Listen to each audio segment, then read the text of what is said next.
વડોદરાના આંગણે આવી રહ્યો છે મહારાષ્ટ્રીયન સાંસ્કૃતિક કાર્યક્રમ અભંગ રિપોસ્ટ, જેનું આયોજન 28મી જૂન સયાજી ઓડિટોરિયમ ખાતે કરવામાં આવ્યું છે, જેના માટે વડોદરા શહેરના લોકોને આ નાટક જોવાનું આમંત્રણ પાઠવવામાં આવી રહ્યું છે। 28મી જૂને અભંગ રિપોસ્ટ નાટક જ્યારે વડોદરા શહેરમાં યોજાવા જઈ રહ્યું હોય, જે એક મહારાષ્ટ્રીયન સાંસ્કૃતિક કાર્યક્રમ છે, તેને લઈને આજે પત્રકાર પરિષદ યોજવામાં આવી હતી। નમસ્કાર, હું સંતોષ ભાટે, બાજુમાં બેઠા છે માનસી ભાટે અને આપણા દાદા શ્રી ગૌરવ પલવી।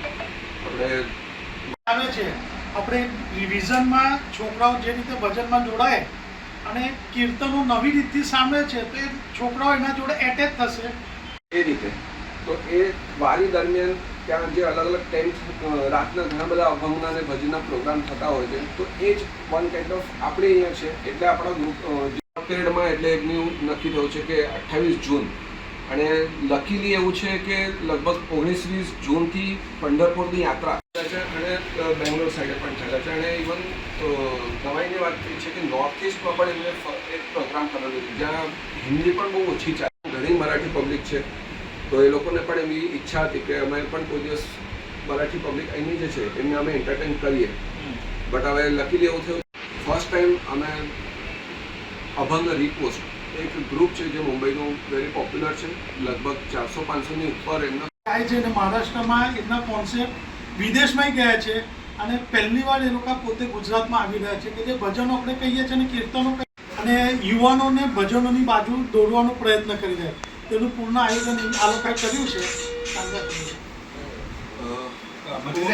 એ નવા પેઢીને, નવા યુવાનો એને ઇઝીલી સમજી શકે અને નવા યુવાનો જે ભજનોથી વિખૂટા પડે છે, તો મહારાષ્ટ્રમાં 2 મોટી પાલખી નીકળે છે, એક દેવુથી ને એક આણંદીથી, જેનામાં આશરે 20 લાખથી ઉપર લોકો ચાલતા પંઢરપુર જાય છે। અને ઇન શોર્ટમાં કે તમે ભજનો અને કીર્તનો આપણે નવા સાંભળ્યા છે જૂના, પણ આ લોકોએ એક એવું મહારાષ્ટ્રમાં કોન્સેપ્ટ નવો ચાલુ થયો છે। લઈને આવ્યો છે, શું ઉદ્દેશ્ય? પંઢરપુરની યાત્રા શરૂ થવાની છે 19-20 જૂનથી। લગભગ 21 દિવસની યાત્રા હોય છે, જે લગભગ 6 જુલાઈએ એ પતશે। એ વારી દરમિયાન, એ યાત્રા દરમિયાન 21 દિવસની જે યાત્રા હોય છે, જે લગભગ ઘણા એટલે લાખો લોકો ત્યાં ચાલતા જાય છે, અને એ યાત્રા દરમિયાન હંમેશા રાત્રે ત્યાં અલગ અલગ પ્રોગ્રામ થતા હોય છે, ભજન સંધ્યા થતા હોય છે। બટ એ જે વારી છે, જે વિઠ્ઠલ ભગવાનની યાત્રા છે, ત્યાં એ જે ભજન છે એમને અભંગ એવી રીતના કહેવામાં આવે છે। તો એ જે અભંગ છે એમને આજની તારીખમાં, એટલે આજના યુગમાં, આજના યુથને જે એક મ્યુઝિકલ ફોર્મ ગમે છે, તો એ જે અભંગ છે એમની ઓરિજિનાલિટીને છંછેડ્યા વગર રિમિક્સ નથી કર્યું, બટ એને નવા સંગીત માધ્યમ દ્વારા એમને રજૂ કરવાનું કામ અભંગ રિપોસ્ટ નામનું એક ગ્રુપ છે એ કરી રહ્યું છે।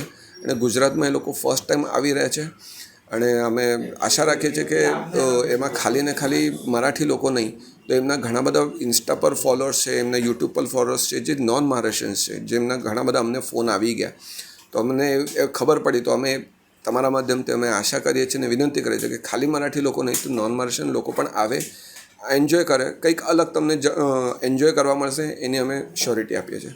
યુવા પેઢીને કેટલો ફાયદો થશે? ડેફિનેટલી ફાયદો એ છે કે જે ભૂલે બિસરે ગીત જેવો એક રેડિયો પર પ્રોગ્રામ આવતો હતો, તો ભૂલે બિસરે ભજન કહો કે ભૂલે બિસરે અભંગ કહો, એ ફરીથી થોડા જીવિત થશે, અને ઓબ્વિયસલી કંઈક નવા અંદાજમાં જ્યારે આવે તો લોકોને ઘણા બધા અમુક રિમિક્સ જ લોકોને ગમે છે, અમુક નથી ગમતા। બટ આમના એવો કોઈ દિન સુધી એવું સાંભળવા નથી મળ્યું કે એમનું કોઈ અભંગ જે ભજન છે એ લોકોને નથી ગમ્યું। એમના બધા જ અભંગો ઇન્સ્ટા પર અલગ અલગ એમના જે ઓનલાઈન પેજ છે એના ઉપર ઘણા લાખો ફોલોઅર્સ છે, અને અહીંયા લાઈવ તમને સાંભળવા મળશે ફર્સ્ટ ટાઈમ વડોદરામાં, ફર્સ્ટ ટાઈમ ગુજરાતમાં। તો મેં આશા કરી છે કે તમે આવો અને એક વખત એન્જોય કરો। સંતોષ ભાટે। મહારાષ્ટ્રથી એવા સંગીત, જે ભજનો, કીર્તનો, અભંગો, પ્રભાતના ગીતો, જે આપણા સંસ્કારોમાં વર્ષોથી આ રચાયેલા છે ને આપણા પરિવારના વડીલો આ ભજનોથી વાકેફ હતા, પણ યુવા પેઢી આનાથી વિખોટી પડેલી છે, જેને હવે નવા રીતે આ નવા છોકરાઓ આ અભંગોને અને કીર્તનોને નવી રીતે ગાવાનું અને સંગીતબદ્ધ કરેલું છે। તો તેનો કાર્યક્રમ 28 તારીખે એસએસજી ઓડિટોરિયમમાં થવા જઈ રહ્યો છે, જે કાર્યક્રમ મહારાષ્ટ્રમાં પંઢરપુર એટલે કે આણંદી અને દેવ બે જગ્યા પરથી વિઠોબાની પાલખી નીકળતી હોય છે, જેનામાં આશરે 20 લાખ લોકો આ અભંગો કીર્તનો ગાતા ગાતા ઠેઠ પંઢરપુર સુધીની 7 દિવસમાં યાત્રા પૂરી કરતા હોય છે. તે ભજનો હવે આપણા વડોદરામાં નવી રીતે નવા યુવાઓ એમની રીતે ગાશે અને એનામાં વધુમાં વધુ યુવાઓ જોડાય એવું આપણા સ્પાર્ક ન્યૂઝના તમામ શ્રોતાઓને વિનંતી કરું છું કે આપણે તો જોડાઈએ, યુવાઓ તો જોડાશે, પણ આપણા મા બાપ અને આપણા દાદી દાદાને લઈને આ કાર્યક્રમમાં જોડાઓ એવું આપણા સ્પાર્ક ન્યૂઝના માધ્યમથી હું વિનંતી કરું છું.